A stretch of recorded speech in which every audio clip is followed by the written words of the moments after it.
মক্কা বিজয়ের পরে গনিমতের মাল বন্টন করবার জন্য আমার নবী অবস্থান করলেন। আর সাহাবায়ে কেরাম আমার নবীকে এমনভাবে ঘিরে ধরেছেন চতুর্দিক থেকে, যেই রকমভাবে পূর্ণিমার চাঁদকে যেই রকমভাবে তারকা বেষ্টন করে রাখে, ঠিক একই রকমভাবে আমার নবীকে সাহাবায়ে কেরাম বেষ্টন করে রেখেছেন। এমতো অবস্থায় একজন মহিলা পা থেকে মাথা পর্যন্ত চাদর আবৃত করে ওই মজলিসের মধ্যে এসেছেন। আসবার সাথে সাথে আমার নবী রহমাতুল আলামিন সবার সামনে ওই মহিলাকে সম্মান করবার জন্য, ওই মহিলাকে তাজিম করবার জন্য, ওই মহিলাকে তাকরিম করবার জন্য আমার নবী বসা থেকে দাঁড়িয়ে গেলেন। দাঁড়িয়ে যাওয়া শেষ নয়, দাঁড়িয়ে গিয়ে ওই মহিলাকে বসবার জন্য আমার নবীর চাদর মুবারকটা বিছিয়ে দিলেন। মহিলা এই চাদরের মধ্যে বসেছেন।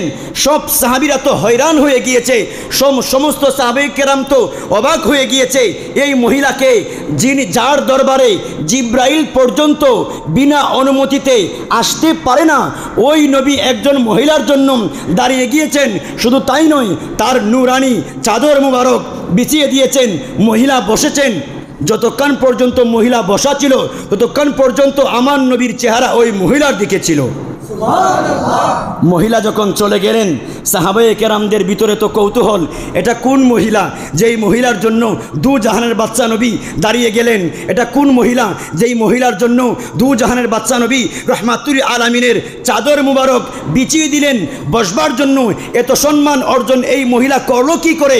এই মহিলাকে তখন আমার নবী রহমাতুল আলামিন উত্তর দিলেন, এটা হচ্ছে ওই মহিলা যেই মহিলার স্তন থেকে দু জাহানের বাচ্চা নবী রহমাতুল আলামিন দুধ পান করেছেন।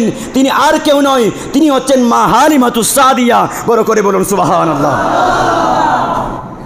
বুঝে থাকলে বলেন, মা হালিমাতুস সাদিয়া নবীজির কেমন মা? দুধ মা। নবীজির হাকিকি মা না, নবীজির হাকিকি মাকে মা আমেনা। তাহলে নবীজি দুধ পান করবার কারণে যদি মা হালিমাতুস সাদিয়াকে এইভাবে আমার নবী সম্মান দিয়ে থাকেন, দেন দু জাহানের বাচ্চা নবী রহমাতুল আলামিন, তাহলে মা আমেনার ব্যাপারে আমার নবীর সম্মান কেমন হতে পারে?